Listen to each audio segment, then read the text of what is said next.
I'm having technical difficulties already. I'm gonna try and rotate. Oh my goodness. Why is it being this way? Okay. Can you guys see me? Apparently, I am going to be forced to do this live stream vertical, which is not what I was intending. So let me try to get this phone holder to stay steady. This is really annoying. For some reason, it doesn't want to let me do this landscape style, which is what I was intending to do. Okay, can everybody hear me? Anybody? Want to make sure we're not having other technical difficulties. I do notice that there is a delay up on my computer for this, and Scooter has come to join us. Okay, good. You guys can hear me. Hold on. Scooter is insisting on joining us for this live stream. Say hello. Just want to sit in Mom's lap while she talks to everybody like a baby, because he is a little baby. How's everybody doing? Is everybody staying warm? It is ridiculously cold and we are covered in ice outside here. I don't know where everybody else is. I hope at least some of you guys are somewhere warm and not going to be stuck inside for the next few days, unlike the rest of us. All right, so yesterday was my birthday. I know some people were a little bit confused, thought it was actually today, but my birthday was yesterday.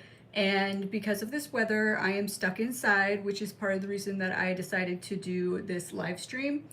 Also, the next video that you guys are going to be getting is the much anticipated full houseplant tour for the year. I just always forget how time consuming that video is to film and edit. And why on earth I thought that I should be working on that video when I was having my second eye surgery, which I had on Tuesday, I do not know. So that video is going to be coming out next Saturday. I am still having a little bit of difficulty with my vision in my right eye, which is the one that they did on Tuesday. So I do have the chat for this up on my computer screen so that it's easier to read. So if you guys see me looking off this way, that's because I'm looking to see what you guys are saying in the chat. Thank you for the birthday wishes, by the way.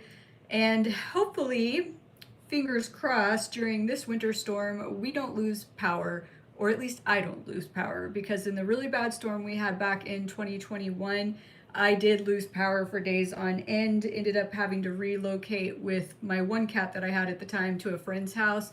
And thankfully I didn't own as many indoor plants at that point in time, so I didn't really have to worry about the plants getting too cold and dying. The ones I had could survive to the temperatures that the house got inside. But I'm like extremely anxious looking around my house right now at all the plants that I have and thinking about like if the power went out again.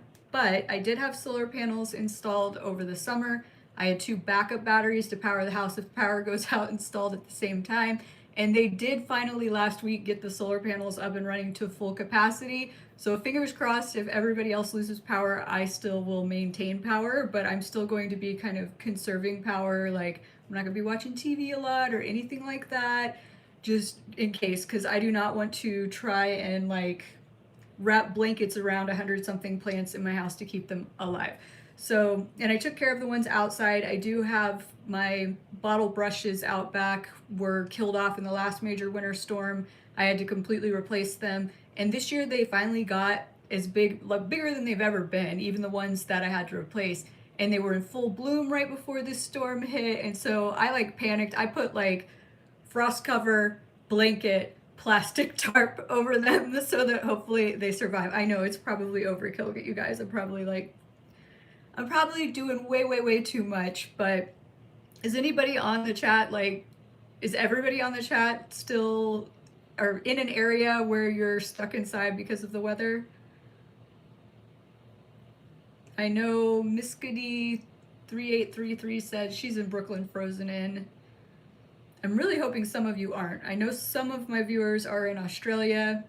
There's another yes from Miss Lady June.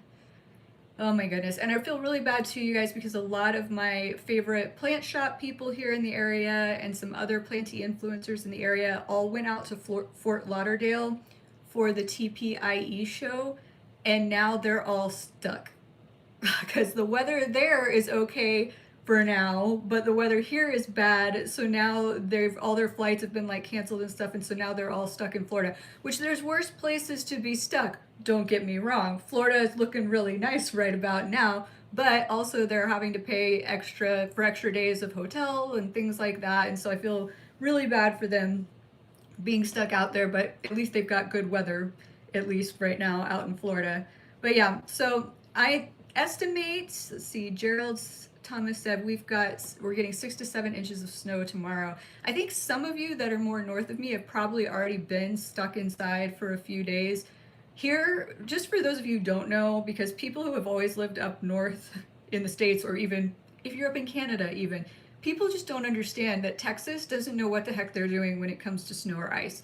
We usually get snow or ice once a year, maybe. It's rare that we get it more than once a year. There have been a few years in the last 10 years I can think of where we had like 2 snow days in a winter season, but normally it doesn't happen until sometime in February. So this is actually kind of early, and normally it doesn't get this cold.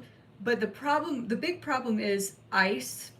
But in general, because we don't get as many days of snow or ice as other places that are far north, we don't have the infrastructure for it. We don't have the plows for it. We don't have the de-icers for it. Like, we just aren't equipped for it. People here, unless they grew up north, don't know how to drive in it. Like, it's just a hot mess. Everything literally shuts down. Like, up north, stores are probably still open. People figure out ways to get out. They treat the roads appropriately with the de-icing stuff. And people can still basically function. They can choose to stay inside if they want. It's not what happens down here. Everything closes down. Nothing's open. It's ridiculous. And this is mostly ice for us. They're estimating, I think they said at least 6 inches, like a 6-inch layer of ice on the roads, which I can see the road out front of my house right now already looks like you could go ice skating across it. So it's kind of crazy here.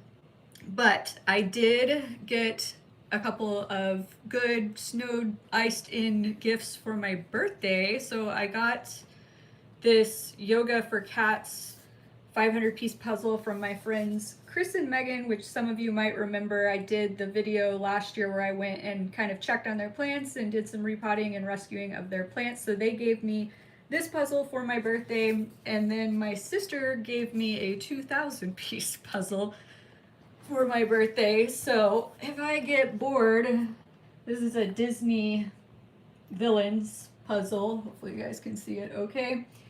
So if I get bored and I don't want to watch too much TV because I need to conserve battery power if everybody else loses regular power, I've got puzzles to do at least.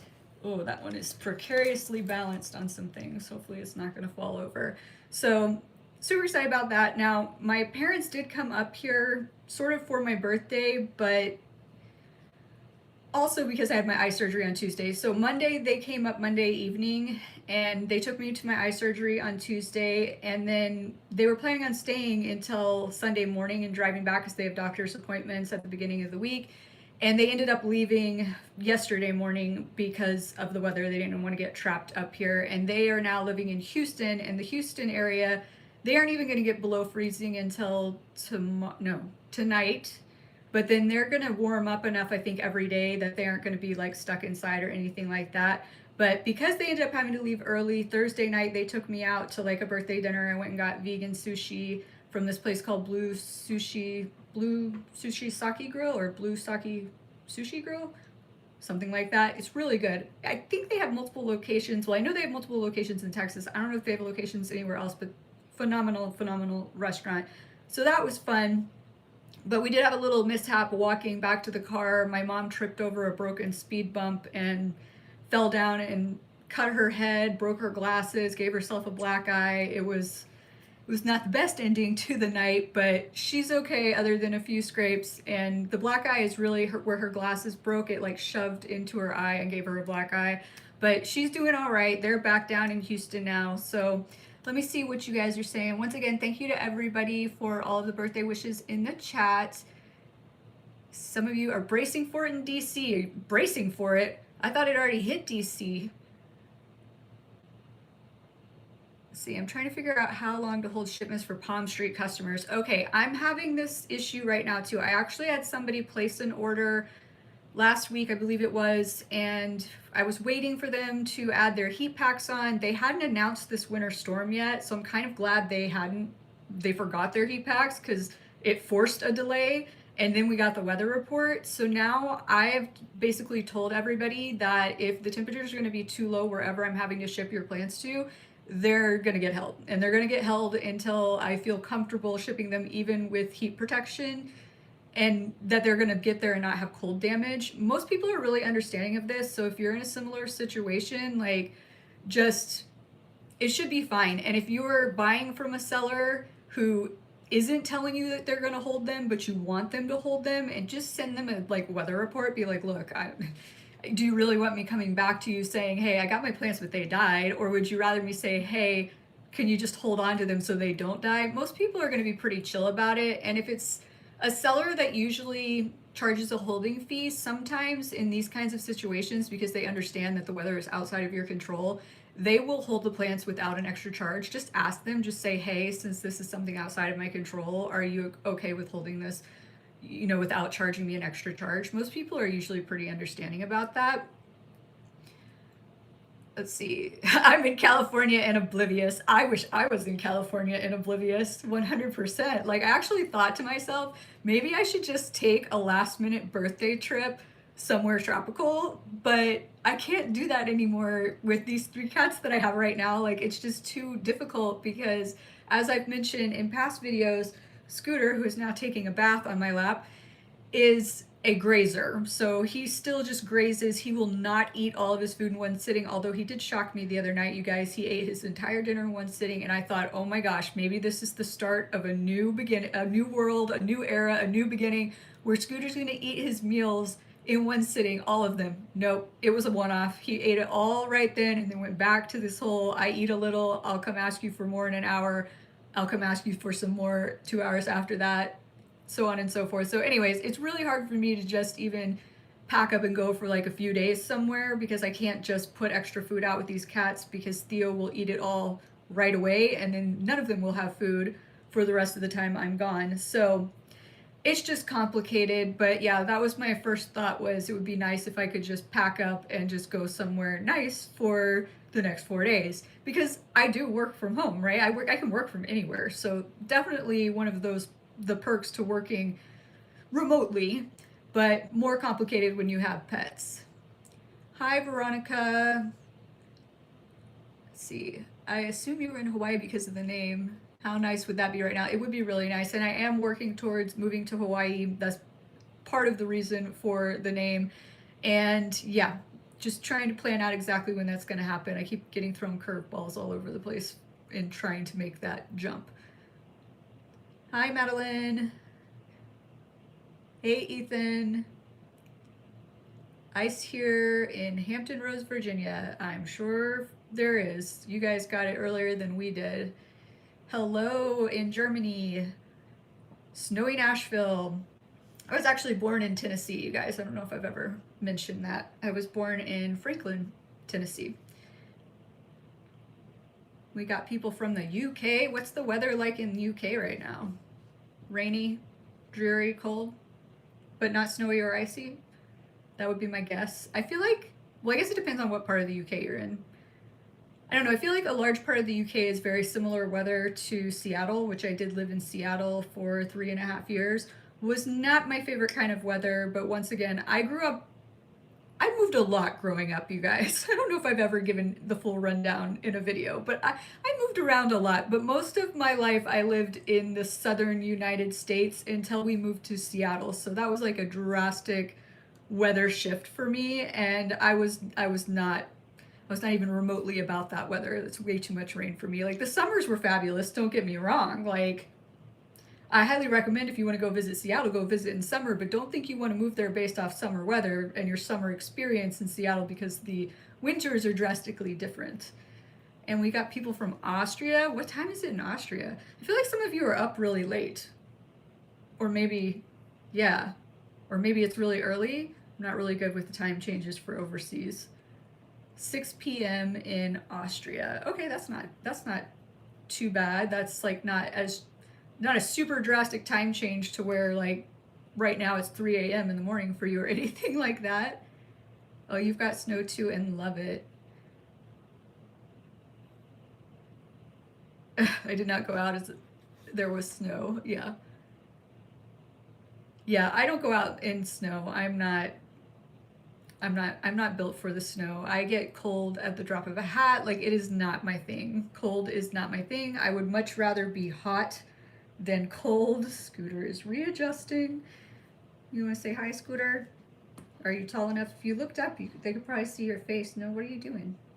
I'm not sure if he wants to get down or what, but, well, what's everybody else got planned that snowed in to keep you busy?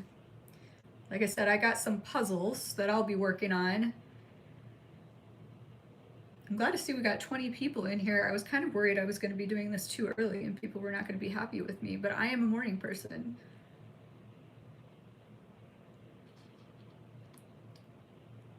Saskatchewan. You're cold now. Yes, -40. Oh, no. No, thank you. No, thank you. I lived in Canada briefly also, you guys, in Vancouver. I went to school up there. That's actually sort of the first college. Well, it's not really the first college I went to. I did like a running start program in high school. So my last year of high school, I went to a community college and I got double credit for the classes I took. But the college I went to after that was the university. Well, now it's called, it was Emily Carr Institute of Art and Design when I went. Now it's Emily Carr University of Art and Design up in Vancouver, Canada. So I did live up there for a year, and my roommate was from, oh boy, why did I just, Alberta. I was like, just blank. She's from Alberta, so there's like a reading week that they do in Canada where you have like a week off, and I think it's in February. So I went back home with her to her house in Alberta in February. Talk about cold. I was like, yeah, I don't know that I could ever live over here. No, not right for me. Woohoo, morning people unite. Yes, I love morning people. And happy birthday to Miskady. Hope I'm saying that right. Well, you guys, let's see, what else is going on? So, quick update on upcoming videos. So like I said, the next video you guys are gonna get next weekend is the 2026 Full House Plant Tour. I am trying to edit this down. Every year I tell myself this year I am not going to make this houseplant tour as long. And a couple, like the first few years I did them without breaking them up into separate videos, which just in case you wonder why some YouTubers don't break their houseplant tours up into multi-segment videos, they never perform as well. The next ones, like the first one always performs really well, and then part 2, part 3, they perform like crap. So we've kind of all figured out it's better just to do one video, even if it's really long. But even then, we try to keep them to a reasonable length. And my first few years that I did them, I didn't have as many plants as I did in subsequent years. So obviously the videos got a little bit longer. But every year I say, I'm going to try to make it shorter than last year. And right now it is, I've done the first edit pass on it, and it is exactly as long as last year's video, which was really long. And I went back and I looked, and the longer my videos are for those, the worse they perform. Not that they perform bad, but it's just the first year. Hi, Richie. Thank you. Richie from Grow Folds is here. I thought you might be working this morning. I was going to text you and see if you wanted to hop on here, but I don't know. I had a hunch in my mind that you usually worked on Saturday mornings, but maybe I was wrong. So happy to see that you are here. If you guys aren't following Grow Folds, go give Grow Folds a follow. Excellent plant content, also based here in the DFW area. But anyways, so my full tour is sitting currently at a little over 3.5 hours long. So I think I'm going to try to edit it down a little bit more. But I'm just curious, what is your guys' take on this? You want like, what's the ideal length for a full houseplant tour video in your guys' opinion?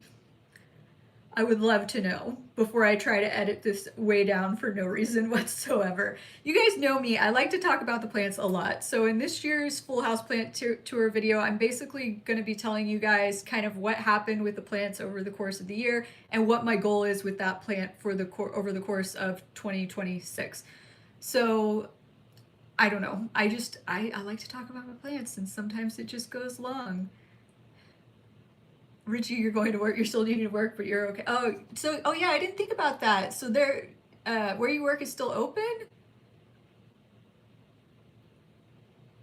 Oh my goodness. I would think everything was closed. I also didn't think about that when I was thinking that you were working today. I didn't think about the weather. My brain is everywhere, you guys. 45 minutes, please, Gerald's like, oh geez, I don't know if I can trim it down that much. I think I might be able to get it down to an hour and a half. I realize some of you guys will still need to watch it kind of in segments, which that's fine. If you need to watch like half of it and then come back to the other half later, that's okay. I understand it's a crazy long video, but I'm gonna do my best. I feel like 3.5 is a bit much, but I don't know now. But now it's the whole thing is I got to go through and decide of everything I'm saying, what should I cut out, which is also harder than you guys think, because I can think of some of you, like I get used to you guys as commenting on videos, and so I kind of know what some of you want out of videos and what others want, and so I'll go to cut something and I'll be like, oh, but you know what, Karen loves to hear this kind of stuff in videos, and she watches all of my videos, and so maybe I shouldn't cut this part. And then I'll move forward. I'll be like, well, I can cut this part. Oh no, Mark really likes to this kind of information. Like, it's really hard because I feel like I've come to know you guys, and so it's like I kind of know what people want, and it's like, so then I just end up wanting to keep it all in there. So I'm gonna do my best to pare it down for you guys, but then also other videos coming up for those of you who want like the more educational content. I am going to do the air layering video. I've just got one more thing to film for that. I'm going to do the video on how to deal with rust if you get rust on your plants. We're going to do beheading propagation method for a succulent, and then we're going to do a root prune and repot video because I've got a lot of plants that I need to root prune and repot. That is a tough sentence to say. So those are the big ones coming up. And then I know some of you have been wondering if I'm going to do a wish list video this year. I'm actually going to do something a little bit different because I'm trying not to like buy an insane number of plants.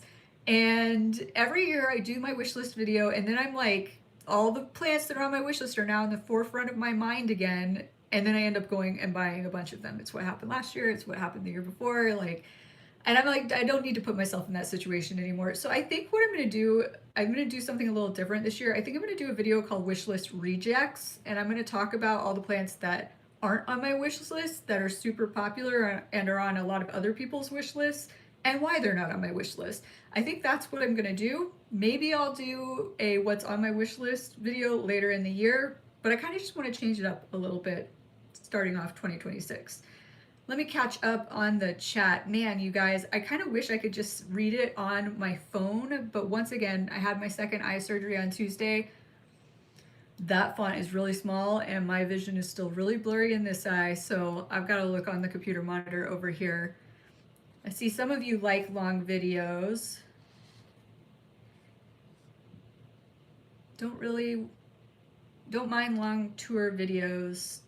Last you a few days watching on your lunch breaks. See, I do that sometimes too with like really long videos, is I will just watch them, or if they're ones that I don't need to actually like necessarily look at, I will just listen to them in my car as I'm driving to and from places over the course of a few days. So I totally get that. Maybe 3 hours, lots of content, but I'll watch it in segments.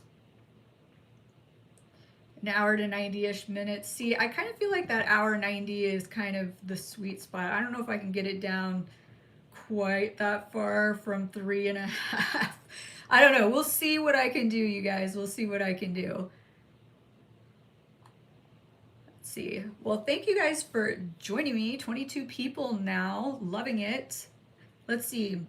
What else has been going on? What's everybody else got going on? Actually, out of curiosity, what do you guys, I know I just listed off a bunch of the stuff that I've got for upcoming videos, but what are you guys wanting to see for upcoming videos? Anything outside of what I just mentioned? I know you guys have been liking when I go to other people's houses and check out their plants, and I keep trying to get Richie to let me go to his house. Are you still there, Richie? The people want to see your plants. They want me to come look at your plants at your house. We need to make that happen this year. We'll see. I've been trying to get him to let me go over there. I've got another friend who has a lot of plants, multiple ones that she has bought from me and been gifted by me. So she's been wanting me to come help her do some plant styling. So I might go do a plant styling video at her house. It's just, she's got 2 teenagers, and a husband who travels for work. So trying to coordinate that sometimes is a little bit tricky, especially since her girls do sports and band and all kinds of other things now. So we just got to find a point in time where she's not busy chauffeuring kids around, basically. Let's see, specific plant care. Looking at other collections is nice too. Oh, joining from work. Somebody is at work. I guess that means you're not snowed in, maybe? Or you live somewhere where they know how to deal with snow? Plant styling videos are your fave. I know people really like plant styling videos, and it's kind of hard. I've done Plant Styling 101 way back when. Last year we did restyling some plants in my house, which we might do one video like that this year because I do want to kind of redo my office space here. But then beyond that, let's see, I did do a video last year where I took you to the store where I get all of my kind of accessories that I use to plant style. So there was that. But beyond that, it's like I'm not constantly restyling my own house. So for me to be able to do more plant styling content for you guys, I'm going to need to book some more plant styling gigs with other people who are willing to let me film styling their house. Because that's the thing, you guys, I do offer plant styling services on my website, which I can do virtually. It's a little bit trickier, but I definitely can do it in person in this area. The only problem is I can't always film it for you because I have the people who book it, I have them sign a thing saying whether they're willing to let me film or not, and lots of times people aren't willing to let me film. So that just makes it a little bit difficult to get a lot of plant styling stuff done. And I don't know, my friends are probably more willing to let me come mess around in their homes and like do some plant styling in their homes. But I also just don't want to be like a huge burden on my friends. Like even filming at Chris and Megan's house this past year, it was just weird. So the first time I filmed over there, if you guys will recall, they were on vacation, so I was able to just go over there and film, and I didn't feel like I was taking up their day or anything like that. And then the next few times I went over there, the first video they were highly involved in because that was me teaching them how to better care for their plants. And the second video they were only partially involved in, but they were home when I was filming the update on how the plants were doing before we sat down and talked to them. So it was awkward because they couldn't watch TV or anything because it was going to be in the background. They were just like sitting there on the couch in the living room trying to be quiet for like 30 minutes. And I'm like, this is so weird. I feel like I'm just like invading their space and taking up their day. So I know like all my friends would be like, yeah, you can come do it. But then I'm like, I don't want them to say that just because we're friends and then get aggravated like, oh my God, this is taking forever. This is probably just a personal hang up in my own head, but that's kind of what I'm worried about. And to Cheryl's point, I have offered freestyling in exchange for a video before to someone, and they still said they didn't want it filmed. So some people just really don't want their homes filmed. Some people are worried that their homes look like crap, that people are going to judge them. You guys know there's a bunch of trolly people online, so there were a few comments made on some of the videos where I had filmed at Chris and Megan's house too that kind of didn't sit well with them, kind of made them almost not want to let me film the follow-ups. I did actually remove a few comments that were not very polite. So yeah, I kind of understand where people are coming from. So I will see what I can do though. I will do my best to see if I can't incorporate some more plant styling content because I love plant styling. I really do. And especially since I told you guys in my 2026 predictions video that I feel like people want to move more towards that styled, more curated look in their homes versus just shelves and shelves of plants that are just packed in, crammed where you can't even see all the plants. I think that's a trend that we're going to see more people moving to in 2026. Like, that makes me super excited and makes me want to go out there and help people do that even more. So I'll see what I can work out. We got, oh, you're in California, no snow. That's why you're at work. That makes sense. And so I see now, so you're a mortician, it seems, and you are correct. Snow does not stop death. That is very true. That is a very interesting profession, and big kudos to anybody who does that because I don't know, that's not something that everybody can stomach. It's not something that everybody can handle. So, but we need people who can do it. You would like to see planty things that aren't just directly with live plants. I liked when you showed us plant Legos a few videos back. You know, ironically, you guys, so that was actually last week's video, was the video where I did the Q&A while I built the Lego orchid that I totally screwed up in the building process. That video actually has not done well at all, and I wasn't totally surprised. I don't know what it is, you guys, and it's been this way. So my channel will be 4 years old at the beginning of February, and for 4 years it has been this way. Every Q&A video I do tanks. They are the worst performing videos on my channel, followed in a close second by plant chore videos. So I don't know what the deal with that is. My repot and chat videos, which is can be kind of like a Q&A, those do okay, as long as I'm like repotting plants, I guess. But anytime I'm doing anything other than repotting plants and I'm answering questions from you guys, they tank. I don't know what it is. The algorithm does not like those videos, but I did get the few of you who have watched them did leave some comments saying you really enjoyed that video. So I know there are those of you out there that like those kinds of videos. I just don't know why the algorithm hates them so much. I don't know. Algorithms, man. Can't live with them, can't live without them. You love plant chore videos? See, I do very limited number of plant chore videos because they don't perform well for me. And I used to think it was because when I first started doing plant chore videos, I would do a lot of footage where I wasn't talking. There'd be like relaxing music on and you guys would just be watching me go around and water plants and things. And then I would stop and explain what we were going to do next. Scooter is trying to climb onto the desk. Say hi. Say hello. Say his gotcha day just passed. I've had him for 2 years now. Great, 2 years. You want to go down? Okay. I think he's going to go now. Play with his toys. But anyway, so the plant chore videos where I was doing just kind of relaxing music and showing things and just minimal talking never performed well. So then I tried changing it up to where I was actually talking to you guys the whole time. Those did a little better, but they still didn't perform that well. So that's why I haven't really done a ton of them or really pushed hardcore into the plant chore stuff. And to be honest with you, they are super hard to film though. It would be so much easier if I had like a significant other who lived here and could actually just walk around with the camera and follow me versus me having to constantly move and set up my camera in different places. So it's kind of like if I'm gonna have to put in all that effort and it's not gonna perform well, maybe I should focus on something else, is kind of the mentality I've taken. But I haven't done one in a really long time. So maybe I'll do one early on in 2026 and we'll see if maybe it performs a little bit better, and then maybe I'll start doing some more of those. And that's kind of just how it goes, you guys. It's like, it's not like we don't want to film stuff for you guys, but when it doesn't perform well, and especially when it's something that doesn't perform well that is super time consuming to actually produce, there's kind of less incentive to produce it, because if we know something that's going to take me literally a quarter of the amount of time to produce is going to perform 10 times better, then it makes more sense for me to put my time into that, because I could actually do 3 or 4 videos of that in the time it would take me to do the one video that's not going to perform as well.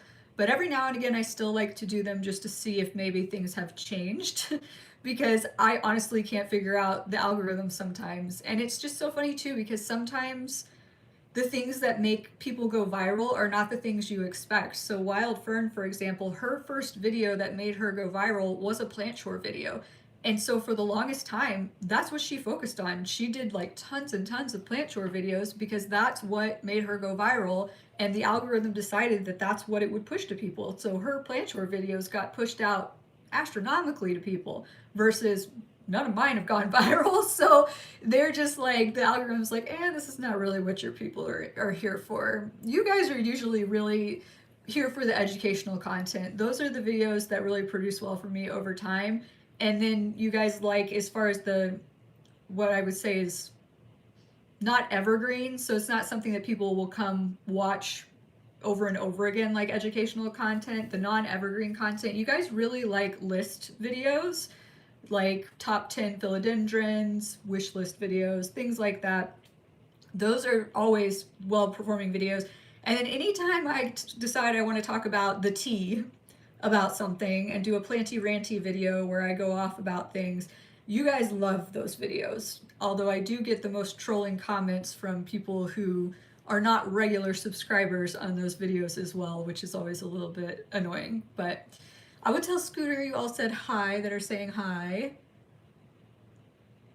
What about a GoPro? So, okay, so I have thought about this. Well, actually, you know what? I think it was the last plant chore video I did like a real interpretation. Like I literally used my newest camera, which is my handheld DJI Osmo Pocket 3, because this one is so much easier to carry around, because when I'm filming, it's literally got a built-in gimbal, so this is it. So I'm just walking around with it like this. Now it's a little bit difficult because I can't use both hands to do things, but it kind of gave you guys that GoPro look in that video, which interestingly enough, I got a lot of comments on the video that some people didn't like that kind of point of view of it.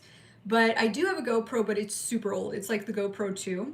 And I tried testing out using it just to film. The quality's not there. I need to get a new one if I'm going to do that. I actually used that GoPro 2, pretty much solely have used it for snorkeling footage, which anybody else big up on snorkeling or diving in the chat? Because I have contemplated starting a separate channel just to post my snorkeling videos from various trips and everything, because I really love snorkeling. I really love sea life and everything else. I'm pretty much obsessed with octopuses, eels, and sea slugs. I know, it's weird, but they're just very fascinating. So there's something else to know about me. Let's see.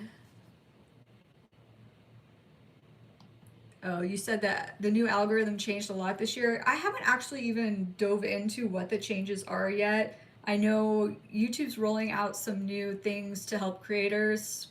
Like right now, they've got this whole boot camp for like memberships and things going on. And we're supposed to get into some special community after we're done with that, where we can get more information on things. So I'm hoping that maybe at some point I can get more information on how they're changing the algorithm now. I don't know, you guys. I really know like niching down where you just focus on one small thing has always been kind of the guidance on YouTube. I don't like it because I just know I'm gonna get burnt out and bored really fast if I just do the same thing.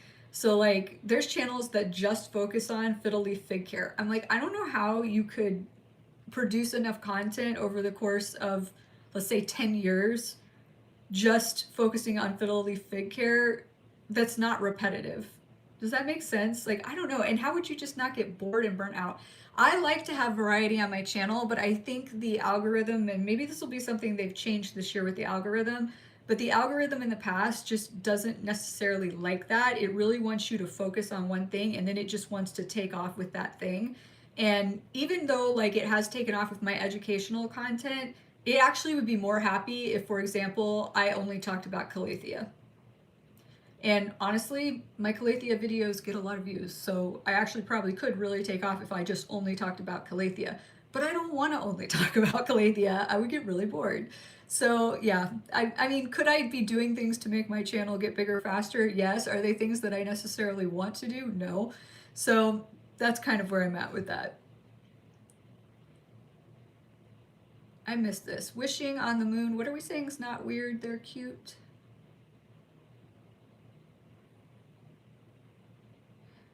Yes, and I agree with, what's this? Glory to Ukraine. Yeah, I kind of like, I don't want to say I'm a complaining type person, but I do like to vent. It makes me feel better, and so I like to film planty ranty videos, primarily just to get like things off my chest, because by the time I'm done filming one of those videos, I'm like, I feel so much more lighthearted, like getting all of that out of my system. Oh, the sea animals, I mean, oh yes, well, I'm glad you agree, they're cute. I actually keep having this video or recommended show pop up on, I think it's Netflix, that's like a guy who's like, it's like, it seems like he's like a scientisty type guy. I forget what it's called, but the first episode they keep giving me like trailers of, he gets a pet octopus and like locks a bunch of its favorite food away in a tank somewhere, and it figures out how to get to it despite all these like obstacles he creates. Like octopuses are really smart, you guys. They're really smart. It's kind of almost creepy how smart they are.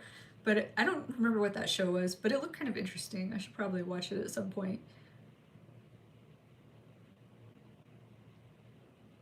let's see.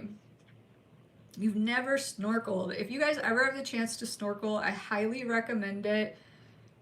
If diving freaks you out, like snorkeling is a much milder version of diving. Obviously, you're not going as deep. And a lot of people, my number one recommendation if you've never snorkeled before, a lot of people panic when they first put the snorkel in because it's weird. It's a weird feeling to be breathing through a tube, right? So what I recommend doing is if you're going to be, usually if you're going to be snorkeling, you're staying at a resort somewhere and they have a pool, and a lot of those resorts are beachside and they have places where you can rent snorkels just from like the hotel.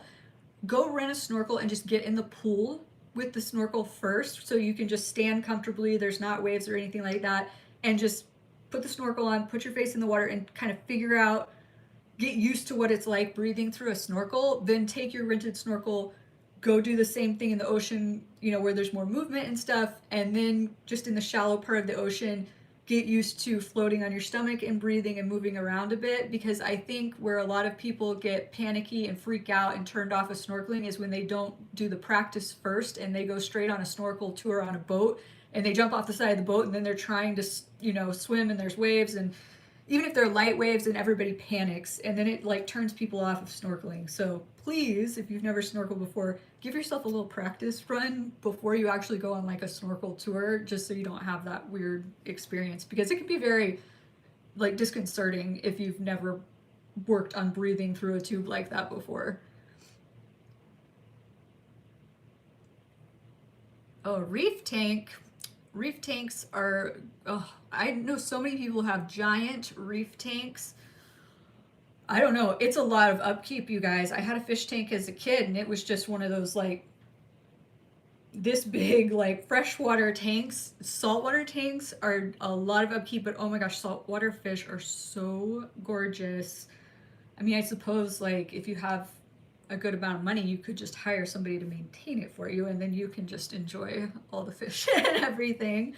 I always like it when like doctors' offices have like really stellar, huge reef saltwater type fish tanks. You don't see it that much anymore. I feel like it was like a thing when I was a kid, but hardly ever see that anymore now. Sea snails? Yes, I know what you're talking about.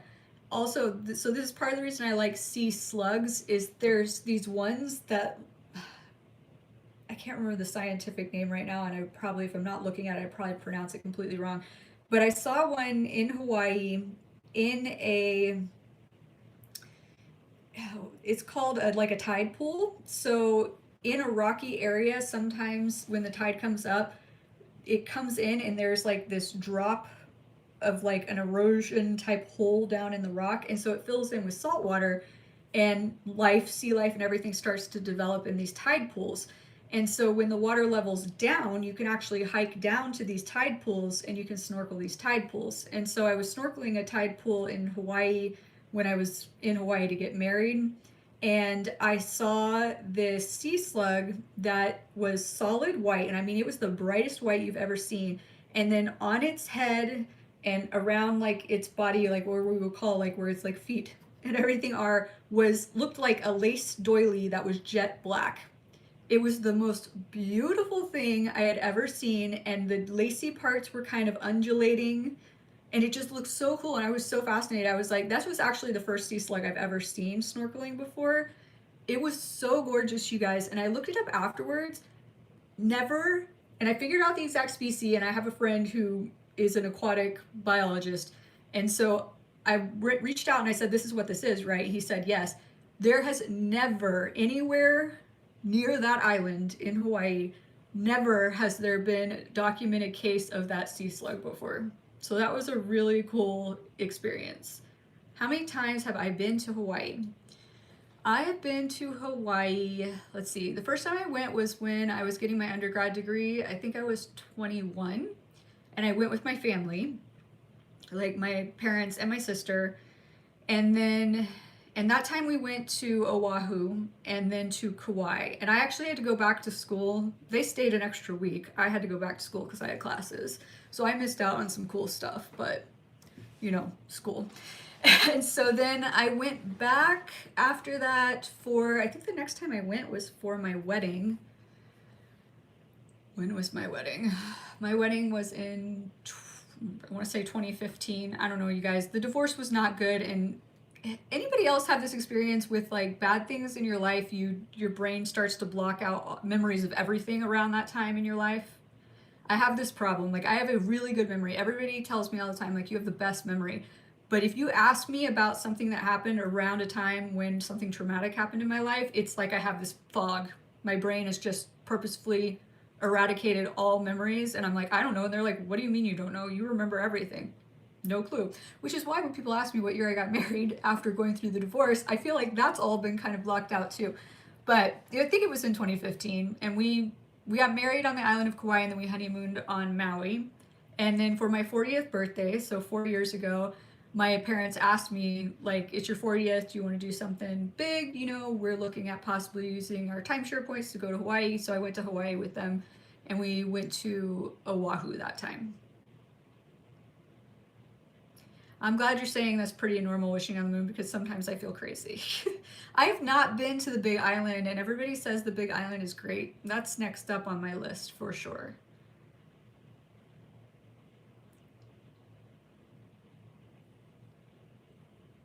So you did do aquarium maintenance. Mortician 805 is a very fascinating person. All kinds of different fun things to know about you.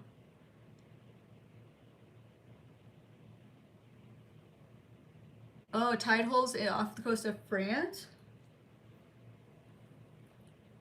Oh, well, you know. Another thing you guys might not know about me is that my mom's side of the family is French.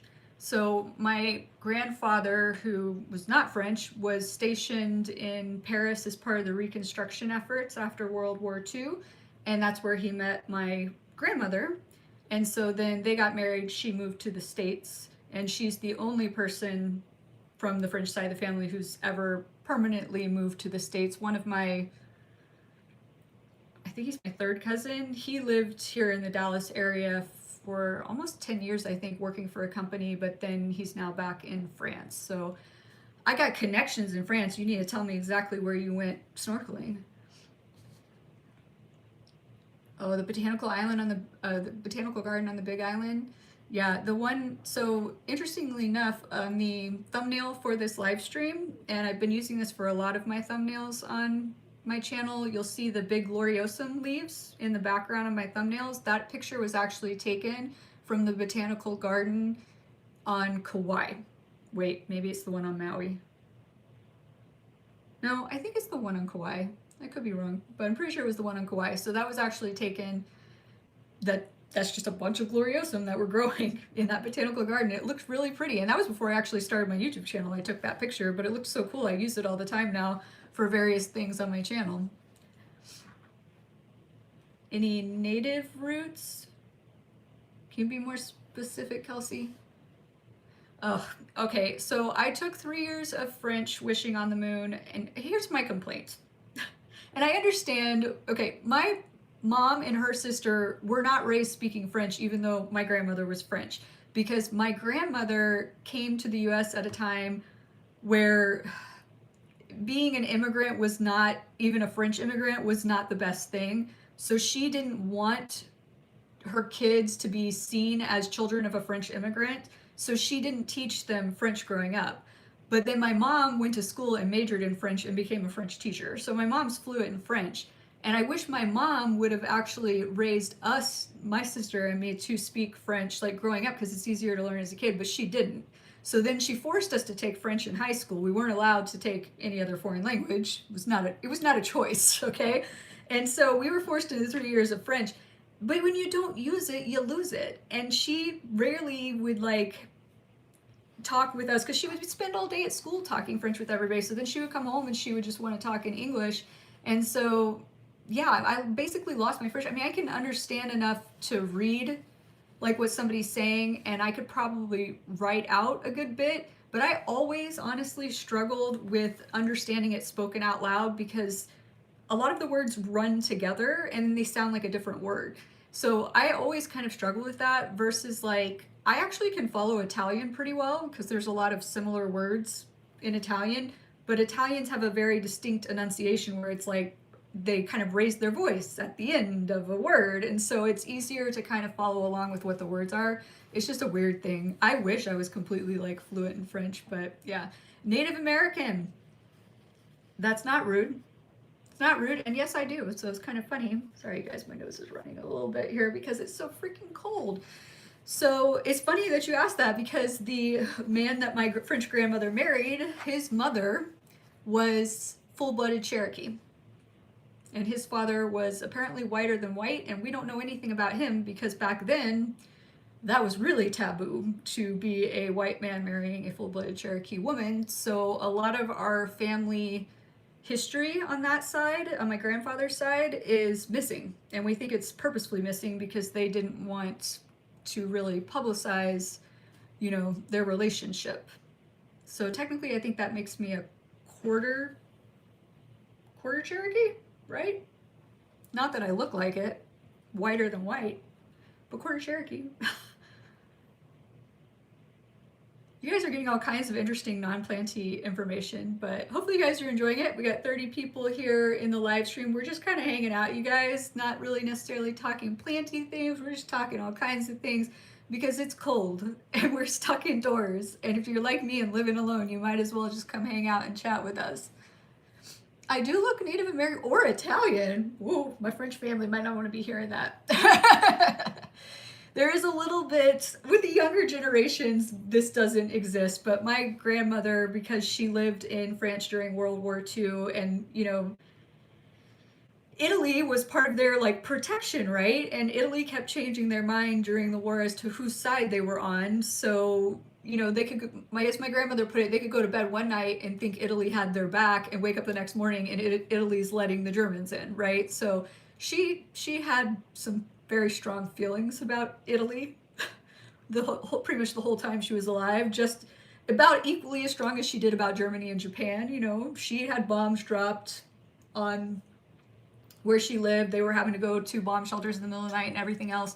Her family actually tried to flee France when Germany was first occupying, and they were strafed. So if you people out there, anybody out there doesn't know, strafing is when they basically from planes fire rifle rounds down to stop you or kill whoever's trying to flee the country. So they were strafed and unable to get out of the country, and then they were packed up on a train, taken from their homes, packed up on a train, not told where they were going, like standing room only on a train, like cattle cars on a train, not told where they were going, and they were relocated. So they basically were relocated because they wanted the town that they lived in.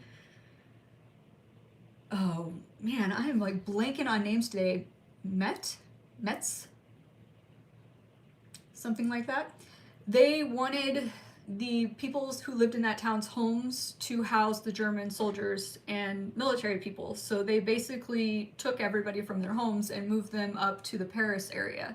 And when they got there and got them off trains, they had them packed in like just temporary buildings where they were all sleeping like shoulder to shoulder on a floor in like a gymnasium sized room for the longest time before they were able to go out and like get their own homes and everything. It was crazy. And for anybody wondering, no, they weren't Jewish, because that's the number one question I get was, were they Jewish? No. Germany did not just do this to Jewish people. They did this to a lot of people. They just did whatever the heck they wanted to do. So that's kind of what my grandmother grew up with. So she had some very strong feelings towards the countries that were responsible or involved in that. So we weren't allowed to own like German-made cars. We weren't allowed to own Japanese-made cars for the longest time. It was just kind of crazy. Yes, thank you. That is exactly it, Metz.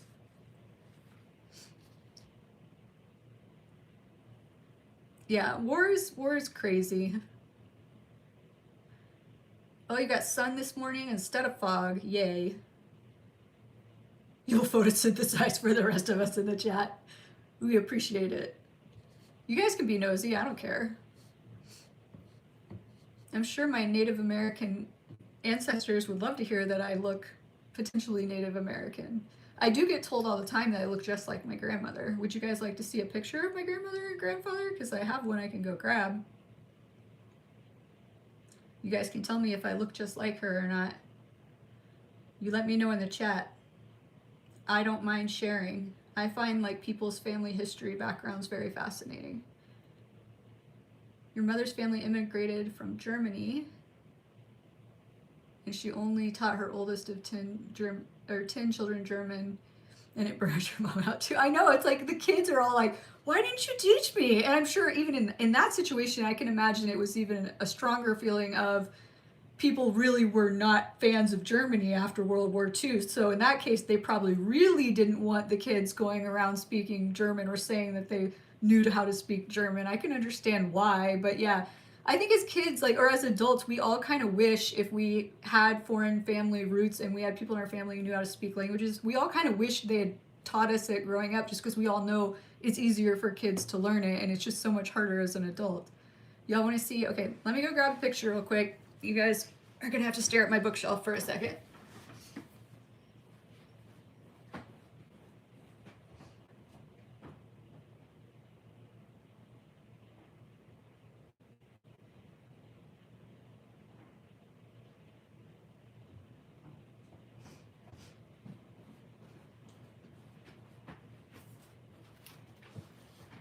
Oh, and I just realized the photo has slipped in the frame a bit, so I'm gonna have to take it out and fix it here in a bit.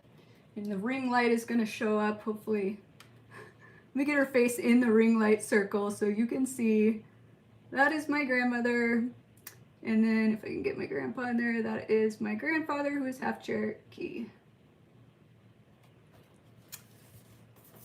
And my mom looks very much like my grandmother as well.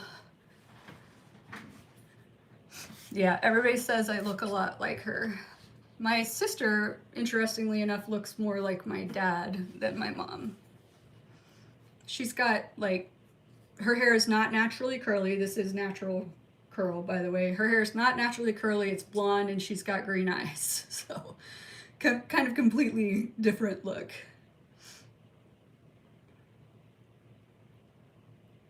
You're potting up some alocasia corms. Ugh, spider mites. Ugh. Is this your first time with spider mites, period, or just first time with an alocasia with spider mites? Spider mites are the, well, I used to always say spider mites are the worst, you guys, but I'm now decided flat mites are the worst because they don't even produce webs. So by the time you figure out you have them, it's just a bad, bad infestation. However, I will say I did find eradicating flat mites to end up being astronomically easier than spider mites, and I was not anticipating that. It's so much easier. And I even tried once, you guys, using sulfur spray, which is what I use to get rid of the flat mites. I tried using it for spider mites. I did a little research and I couldn't find anything really suggesting whether it would work for spider mites or not, but it really didn't work. Spider mites are freaking, I don't know, those are resilient little bastards is what they are.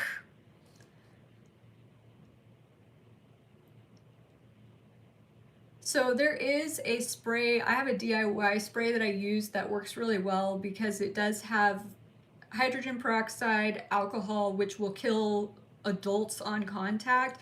Spider mites, you guys, there's a few problems. One, the webbing. If you have webbing with spider mites, they will hide under the webbing, and the webbing sometimes will prevent certain sprays from getting down onto the spider mites that are under the webbing. So, and most sprays out there, like the commercial ones, don't dissolve the webbing. The spray that I use, the DIY spray, it will actually help dissolve the webbing so that the spray gets onto the actual spider mites if they're under the webbing. And the hydrogen peroxide and the alcohol in it will kill on contact for adults.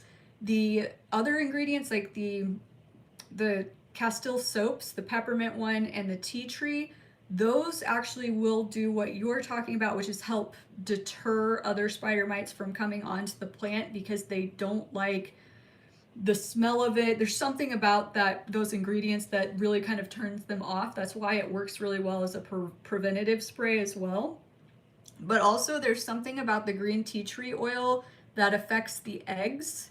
So it's more likely to help kill off the eggs as well. That is why that DIY spray works really well for it. However, the one thing I will say is that it seems like regardless of what you're using, it is potentially possible for spider mites over time to become immune to it. So you just kind of have to be careful with that. I haven't really experienced that much with the DIY spray, but I haven't had any crazy bad infestations in a while. And the first really crazy bad infestations I had, I kind of treated with that and kept rinsing the plants off, and it was just so bad that I finally decided I'm gonna release like 1,000 beneficial bugs, predatory mites on there to just go eat all of these mites. And that's what finally like got rid of it on the super bad infestations. Like I really think that helps get it under control more quickly, is using the beneficials if you have a super bad infestation, and if you don't want to cut the plant all the way back, because that's another easier way to get rid of a really bad infestation, is to basically chop your plant all the way down and then keep treating it with a spray. But yeah, I don't know, spider mites are just such a pain. They are such a pain. Thrips are no fun either. I only had one instance of thrips, but I actually, this was early in my plant journey, I purposefully bought a plant knowing that it had thrips because I really wanted it and I couldn't find it anywhere else. And there were only a few, and I immediately took it home, quarantined it, and went hardcore in on a treatment. And I was able to get rid of the thrips in probably like the first 3 weeks. And I've never had a problem since. Actually, the plant is sitting on my desk right now. So, but I have heard, those of you who have big collections and have gotten thrips, that it can be really bad. And thrips are a little bit more dangerous just because they tend to carry more disease. And so when you get a thrip infestation, it does have the potential to have more devastating effects on your plants. And because they fly, they can more easily infest. And yes, I know mealybugs, male mealybugs can fly, but for you guys to have mealybug infestation to the point that you have males that are mature enough to fly, that infestation's gotten really bad, because it takes a while for the males to get to the point to where they can fly. They have to be super mature and in heat. I don't even know what you call that for a mealybug, but they have to be like ready to sexually reproduce to fly. And they basically have the skill of flying so that they can fly elsewhere to impregnate more mealybugs. Really a gross situation. And spider mites also can sort of fly, in case you didn't know. They do something called ballooning, where they will congregate as a big group and then poof up into the air to try to catch a wave of wind so that they can go move on to other plants once they've basically destroyed the plant that they're living on. Fun times. I'm not getting itchy, I'm just getting like reminded of how much I hate dealing with plant pests. It's the number one thing that makes me want to quit this hobby sometimes.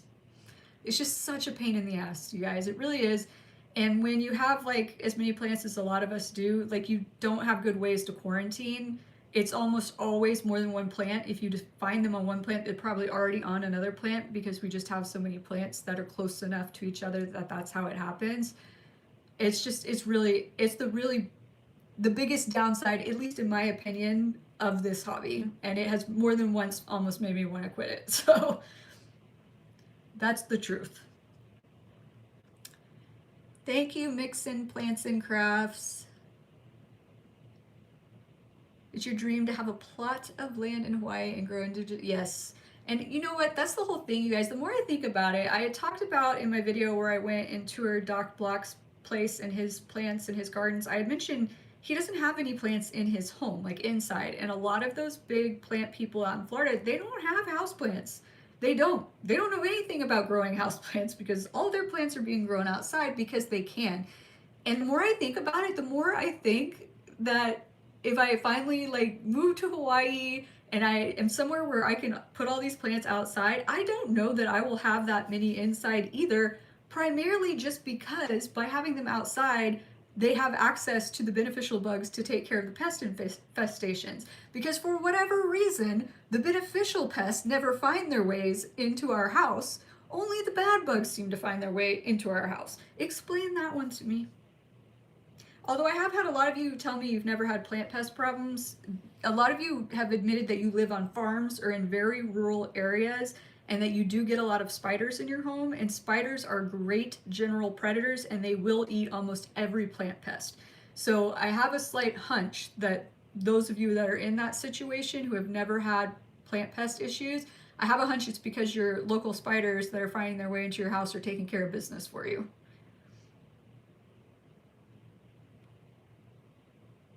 well, okay, I missed a conversation up here. Who's digging in the soil?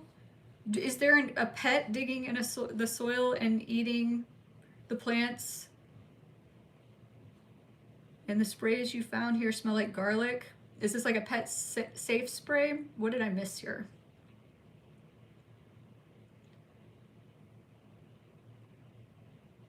Oh, you adopted, oh, there it is. Adopted a tomcat 2 months ago. I adore him, but he can't stop attacking my plants. What can I do?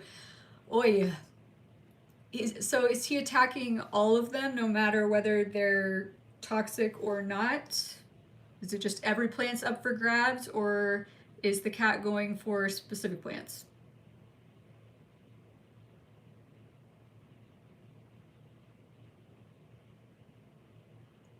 You used a product 209 for about 3 years. Oh yeah, I've heard of that.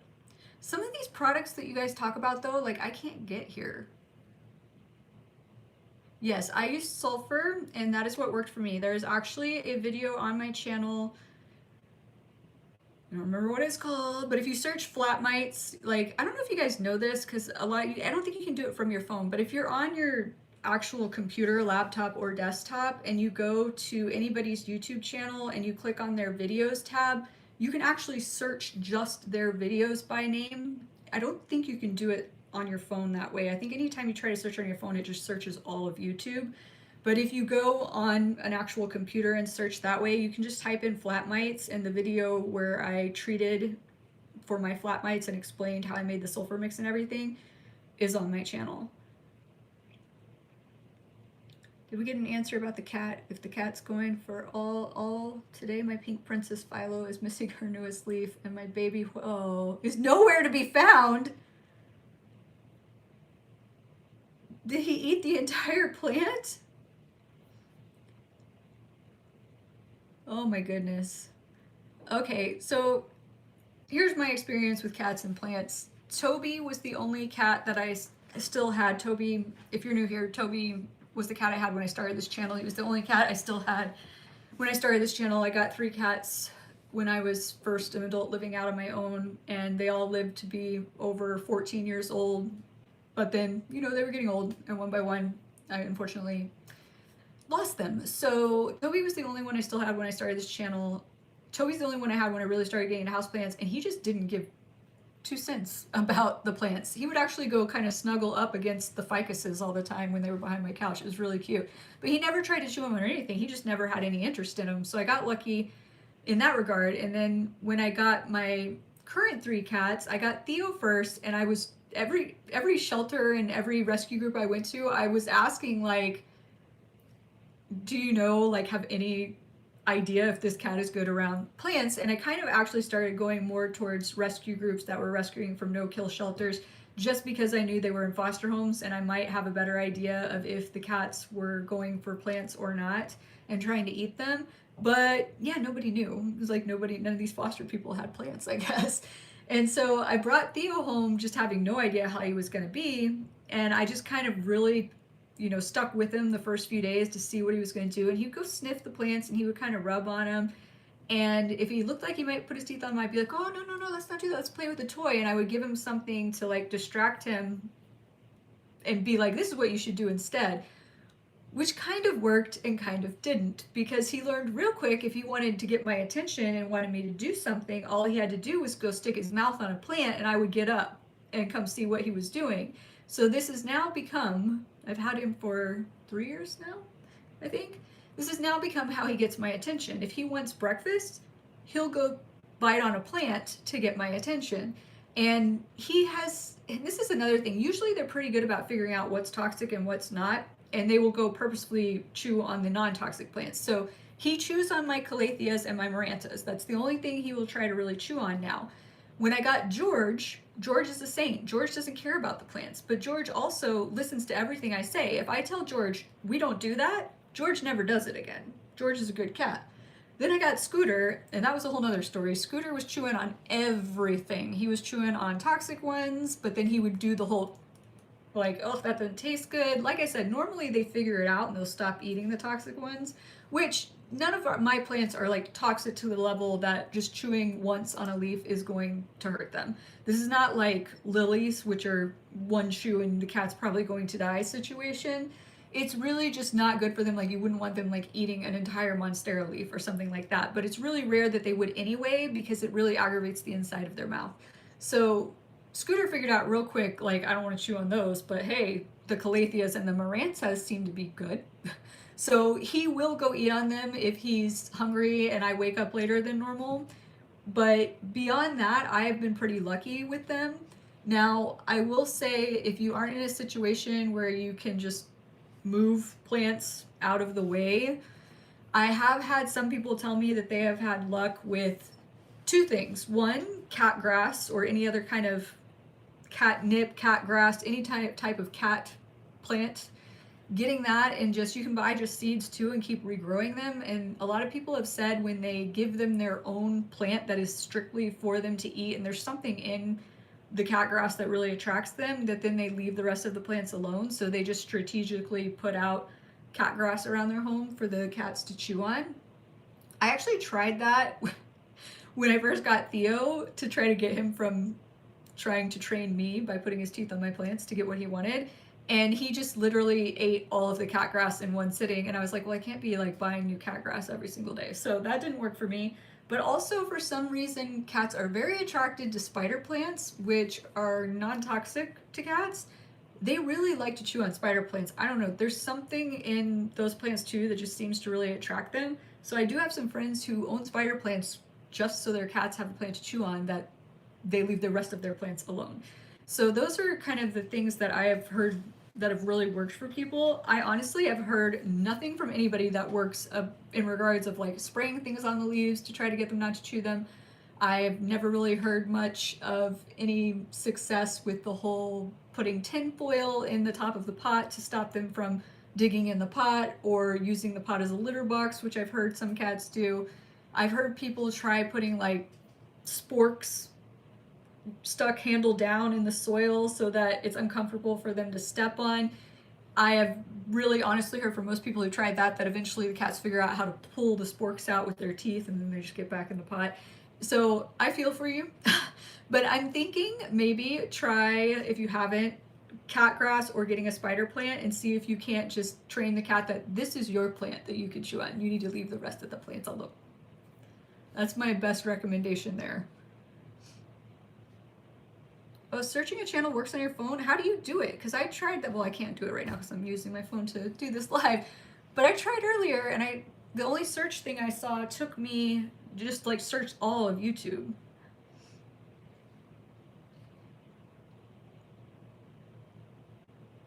I have so many spider plants now, I can offer him some sacrifices. Oh, are they actually sold, like, really, with cat grass in stores as animal plants? I didn't know that. So there is something in spider plants that really attracts them to wanting to eat them.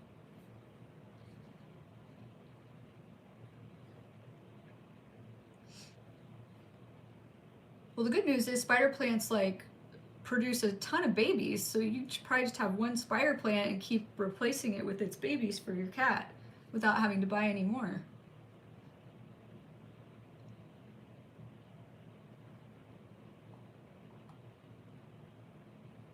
You heard it, the spider plants make them high? I know, I've heard, like, obviously catnip, if you get the catnip plants, they get a little kooky.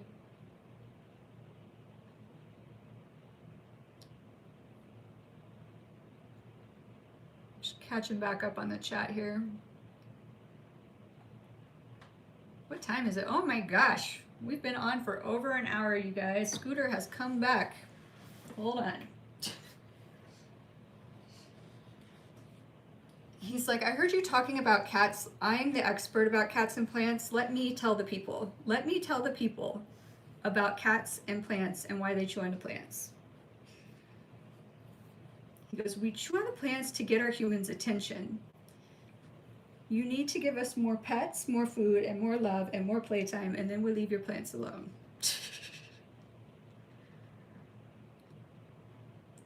Thank you, Alec. Scroll to the left. Oh, okay, well, I will have to try that. Hello, Annette. All right, you guys. Well, I didn't realize how long we've been on here, and I do have other things that I need to take care of today, like working on finishing up the houseplant tour video for next week for you guys. And apparently Scooter needs some playtime or something right now. So thanks for hanging out, though. I'm glad we had a decent number of people. My biggest fear with this being my first live was that nobody was going to actually show up. Honestly, I was going to be like, oh, it's just going to be me talking to myself. But I'm glad you guys showed up. We've talked about a lot of interesting topics kind of all over the place. You guys got to know a little bit about my family and my history and everything. And if you are just joining us, this will be released as a video on demand video on my channel after this. I think it says it can take up to 24 hours to process those, so if you missed the beginning of it, you'll be able to go back and rewatch it. Just know that if you are on my channel for some reason now, they used to put them all under the video tab, but now they've separated it up, so there's a video tab and a live tab, so you will find it underneath the live tab. But I hope you guys have enjoyed this. I've enjoyed hanging out with you guys, definitely cheering me up on a very cold, very icy, snowy day. I hope everybody stays safe. Hopefully everything melts quicker than anticipated. And I look forward to seeing you guys again next time. Aloha!